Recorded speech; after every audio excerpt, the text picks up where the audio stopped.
तो जय श्री कृष्णा, जय श्री राम, जय श्री राधे राधे, जय श्री महाकाल। इस वीडियो में आपको श्रवण कराएंगे श्रीमद् भागवत महापुराण के आधार पर द्विविध वानर के उद्धार की कथा।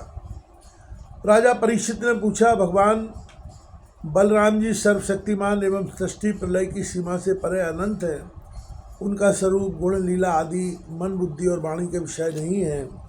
उनकी एक एक लीला लोक मर्यादा से विलक्षण है, अलौकिक है।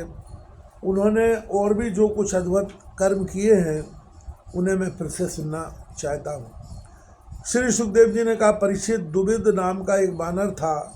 वह भौमासुर का सखा, सुग्रीव का मंत्री और मेंद का शक्तिशाली भाई था। जब उसने सुना कि श्री कृष्ण ने भौमासुर को मार डाला, तब वह अपने मित्र की मित्रता के ऋण से उऋण होने के लिए राष्ट्र विप्लव करने पर उतारू हो गया। वह बानर बड़े बड़े नगरों, गांवों, खानों और अहीरों की बस्तियों में आग लगाकर उन्हें जलाने लगा। कभी वह बड़े बड़े पहाड़ों को उखाड़कर उनसे प्रांत के प्रांत चकनाचूर कर देता, और विशेष करके ऐसा काम वह अनर्थ काठियावाड़ देश में ही करता था, क्योंकि उसके मित्र को मारने वाले भगवान श्री कृष्ण उसी देश में निवास करते थे। दुविध वानर में 10,000 हाथियों का बल था। कभी कभी वह दुष्ट समुद्र में खड़ा हो जाता और हाथों से इतना जल उछालता कि समुद्र तट के देश डूब जाते। वह दुष्ट बड़े बड़े ऋषि मुनियों के आश्रमों की सुंदर सुंदर लता वनस्पतियों को तोड़ मड़ोड़ कर चौपट कर देता और उनके यज्ञ संबंधी अग्नि कुंड में मलमूत्र डालकर अग्नियों को दूषित कर देता। जैसे भृंगी नाम का कीड़ा दूसरे कीड़े को ले जाकर अपने बिल में बंद कर देता है, वैसे ही वह मदोन्मत्त वानर स्त्रियों और पुरुषों को ले जाकर पहाड़ों की घाटियों तथा गुफाओं में डाल देता। फिर बाहर से बड़ी बड़ी चट्टानें रखकर उनका मुंह बंद कर देता। इस प्रकार वह देशवासियों का तो तिरस्कार करता ही कुलीन स्त्रियों को भी दूषित कर देता था।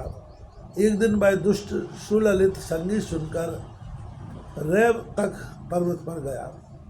वहाँ उसने देखा कि यदुवंश शिरोमणि बलराम जी सुंदर सुंदर युवतियों के झुंड में विराजमान हैं।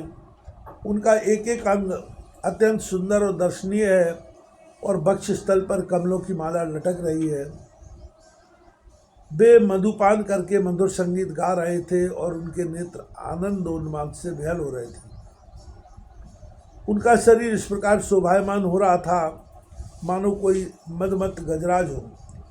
वह दुष्ट बानर वृक्षों की शाखाओं पर चढ़ जाता और उन्हें झकझोर देता। कभी स्त्रियों के सामने आकर किलकारी मारने लगता। युवती स्त्रियां स्वभाव से ही चंचल और हास प्रयास में रुचि रखने वाली होती हैं। बलराम जी की स्त्रियां उस बानर की ढिठाई देखकर हंसने लगती। अब वह बानर भगवान बलराम जी के सामने ही उन स्त्रियों की अवहेलना करने लगा।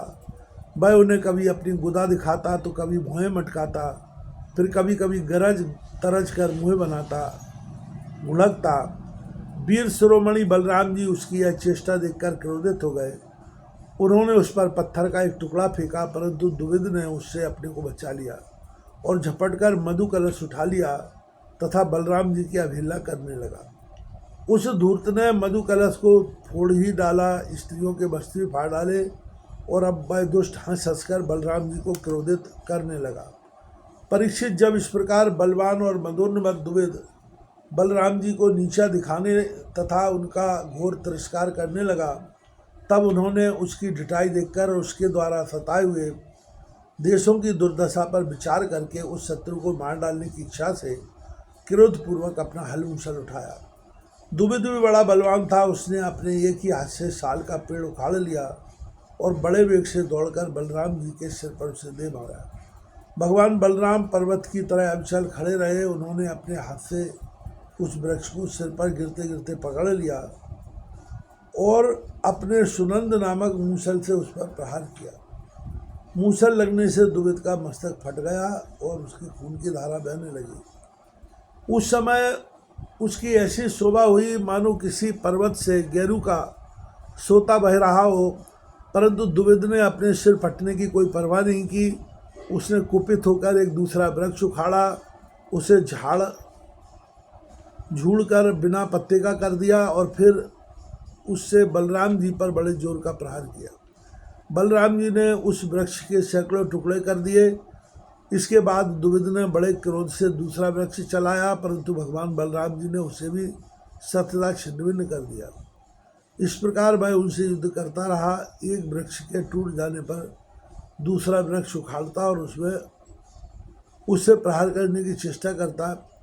इस तरह सब ओर से वृक्ष उखाड़ कर लड़ते लड़ते उसने सारे वन को ही वृक्षहीन कर दिया। वृक्ष न रहे तब द्विविद का क्रोध और भी बढ़ गया तथा वह बहुत चिढ़कर बलराम जी के ऊपर बड़ी बड़ी चट्टानों की वर्षा करने लगा। परंतु भगवान बलराम जी ने अपने मूसल से उन सभी चट्टानों को खेल खेल में ही चकनाचूर कर दिया। अंत में कपिराज द्विविद अपनी ताड़ के समान लंबी बाहों से घूसा बांधकर बलराम जी की ओर झपटा और पास जाकर उसने उनकी छाती पर प्रहार किया। अब यदुवंश शिरोमणि बलराम जी ने हल और मूसल अलग रख दिए तथा क्रुद्ध होकर दोनों हाथों से उसके जत्रु स्थान हंसली पर प्रहार किया, जिससे वह बानर खून उगलता हुआ धरती पर गिर पड़ा।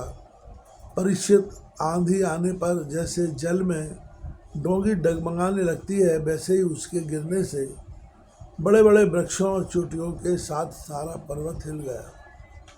आकाश में देवता लोग जय जय, सिद्ध लोग नमो नमः और बड़े बड़े ऋषि मुनि साधु साधु के नारे लगाने लगे और बलराम जी पर फूलों की वर्षा करने लगे। परीक्षित, द्विविद ने जगत में बड़ा उपद्रव मचा रखा था, अतः भगवान बलराम जी से उसे इस प्रकार मार डाला और फिर वे द्वारकापुरी लौट आए। उस समय से द्वारका पुरजन परिजन भगवान बलराम की प्रशंसा कर रहे थे।